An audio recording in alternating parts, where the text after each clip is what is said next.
Assalamualaikum warahmatullahi wabarakatuh. Perkenalkan, saya Atifah Mardatila dari kelompok 4 dengan NIM 22002080.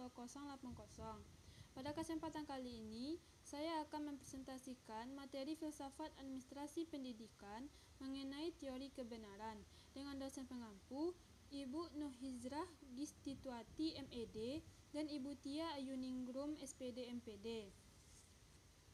Baiklah, langsung saja kita masuk pada materi yang pertama, yaitu teori-teori kebenaran. Yang pertama, teori korespondensi atau correspondency theory of truth. Teori korespondensi ini adalah teori kebenaran yang paling awal atau paling tua. Teori ini berpandangan bahwa pernyataan-pernyataan adalah benar jika berkorespondensi terhadap fakta atau pernyataan yang ada di alam atau objek yang ditunjuk pernyataan tersebut. Teori ini juga berpandangan bahwa suatu proporsi bernilai benar apabila saling berkesesuaian dengan dunia kenyataan. Kebenaran adalah yang bersesuai dengan fakta, yang berselaras dengan realitas, yang serasi dengan situasi aktual. Dengan demikian, kebenaran ini mencoba untuk membuktikan kemanunggalan antara subjek dan objek. Teori korespondensi menggunakan logika induktif, artinya metode yang digunakan dalam berpikir dengan bertolak dari hal khusus ke umum. Dengan kata lain, kesimpulan akhir ditarik karena ada fakta-fakta mendukung yang telah diteliti dan dianalisis sebelumnya. Contohnya adalah, air akan menguap jika dipanaskan sampai 100 derajat. Pengetahuan ini akan dinyatakan benar apabila dilakukan uji coba memanaskan air dengan suhu 100 derajat. Jika air tersebut tidak menguap, maka pengetahuan tersebut dinyatakan salah. Jika menguap, berarti pengetahuan tersebut dinyatakan benar. Yang kedua, teori koherensi atau coherence theory of truth. Menurut teori koherensi, sebuah pernyataan bisa dianggap benar jika pernyataan itu koheren atau tidak bertentangan dengan pernyataan sebelumnya yang sudah terbukti benar. Sederhananya, teori ini adalah pernyataan dianggap benar apabila bersifat koheren atau konsisten dengan pernyataan sebelumnya yang dianggap benar. Karena itulah teori koherens dikenal juga dengan teori konsisten. Teori koheren menggunakan logika deduktif, artinya metode yang digunakan dalam berpikir dengan bertolak dari hal umum ke khusus. Contohnya, seluruh mahasiswa UNP harus mengikuti kegiatan matrikulasi. Naura adalah mahasiswa UNP, jadi Naura harus mengikuti kegiatan matrikulasi tersebut. Teori ini dicetuskan oleh Plato dan Aristoteles. Yang ketiga, teori pragmatis atau the pragmatist theory of truth.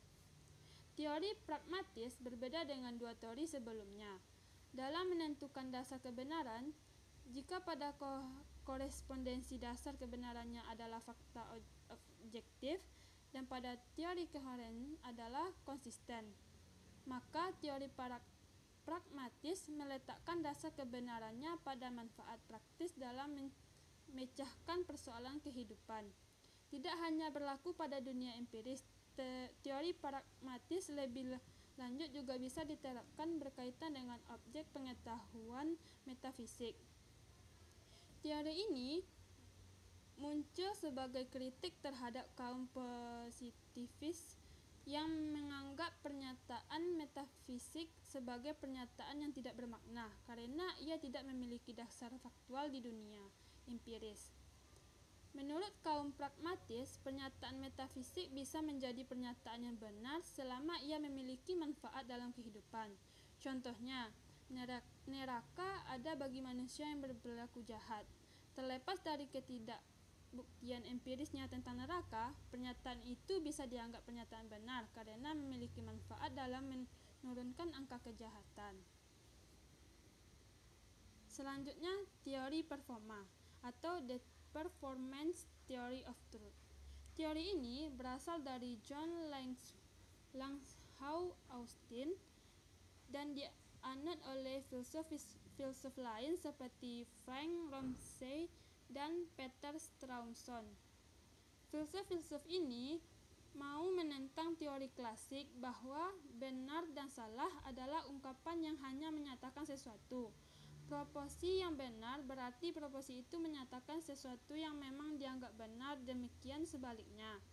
Teori performatif menjelaskan suatu pernyataan dianggap benar jika ia menciptakan realitas. Jadi, pernyataan yang benar bukanlah pernyataan yang menggunakan realitas, tetapi justru dengan pernyataan itu terciptanya realitas sebagaimana yang diungkapkan dalam pernyataan itu.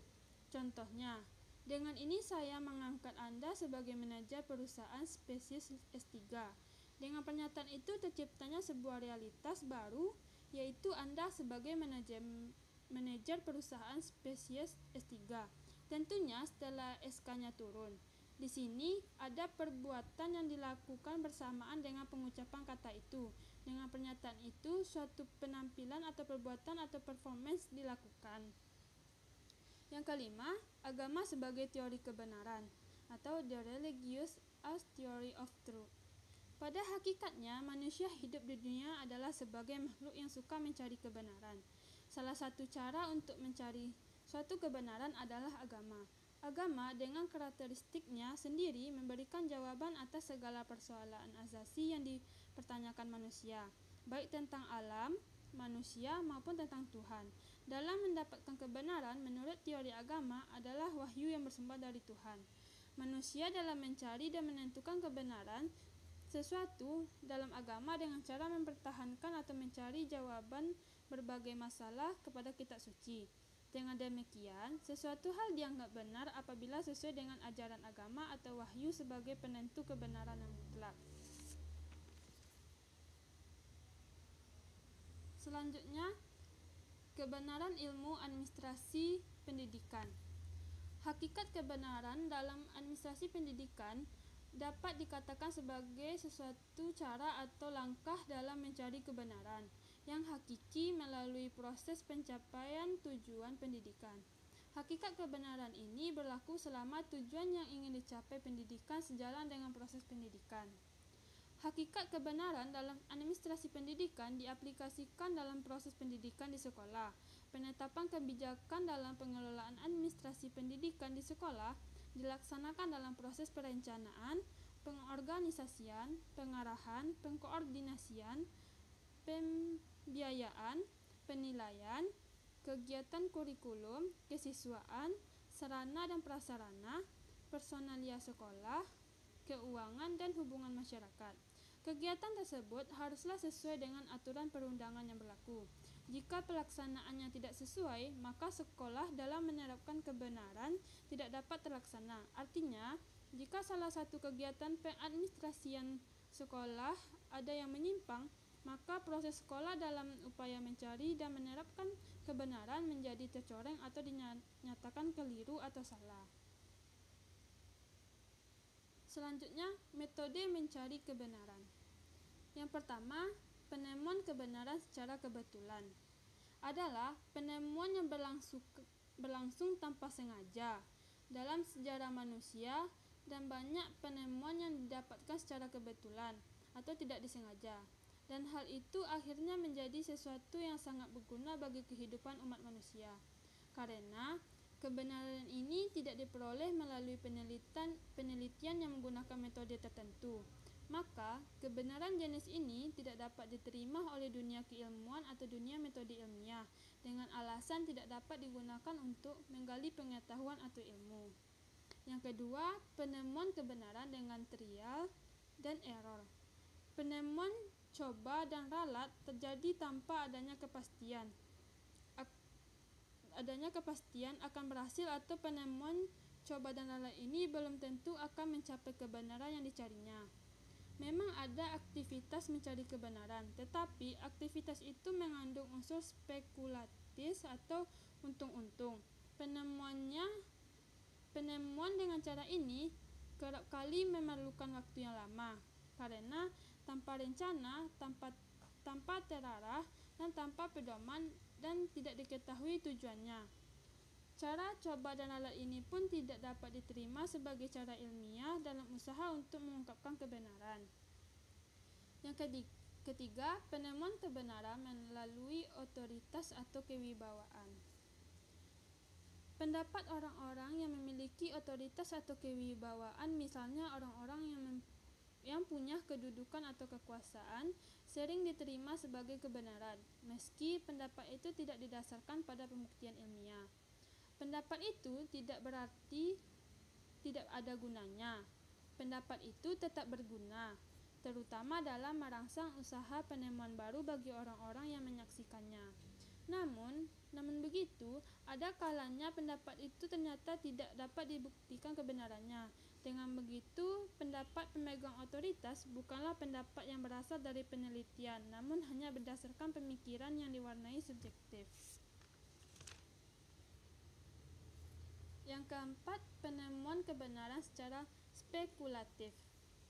Cara ini mirip dengan cara coba dan ralat, namun bedanya adalah seseorang yang menghadapi suatu masalah yang harus dipecahkan pada penemuan secara spekulatif, mungkin sekali ia membuat sejumlah alternatif pemecahan. Kemudian ia mungkin memilih suatu alternatif pemecahan sekalipun ia tidak yakin benar mengenai keberhasilan tersebut. Yang kelima, penemuan kebenaran melalui cara berpikir kritis dan rasional. Melalui cara berpikir kritis dan rasional telah banyak menghasilkan penemuan tentang kebenaran sesuatu. Dalam menghadapi masalah, manusia berusaha menganalisisnya berdasarkan pengalaman dan pengetahuan yang dimiliki untuk sampai pada pemecahan yang tepat. Cara berpikir yang ditempuh pada tingkat permulaan dalam pemecahan masalah adalah dengan berpikir analitis dan cara-cara berpikir sintesis. Yang keenam, penemuan kebenaran melalui penelitian ilmiah. Cara mencari kebenaran yang dipandang ilmiah adalah yang dilakukan melalui penelitian alias riset. Penelitian adalah penyaluran hasrat ingin tahu pada manusia dalam taraf keilmuan. Penyaluran sampai pada taraf ketinggian ini disertai oleh keyakinan bahwa ada sebab bagi setiap akibat dan setiap gejala yang tampak dapat dicari penjelasannya secara ilmiah. Pada setiap penelitian ilmiah memiliki ciri-ciri umum, yaitu pelaksanaan yang metodis, harus mencapai satu keseluruhan yang logis dan koheren, bersifat universal. Setiap penelitian ilmiah harus objektif, harus diverifikasi oleh semua penelitian yang relevan, dan harus terbuka untuk diperiksa oleh ilmuwan yang lain. Baiklah, sekian penyampaian materi dari saya. Apabila ada salah dan jangkau, saya mohon maaf. Wabillahi taufiq wal hidayah. Wassalamualaikum warahmatullahi wabarakatuh.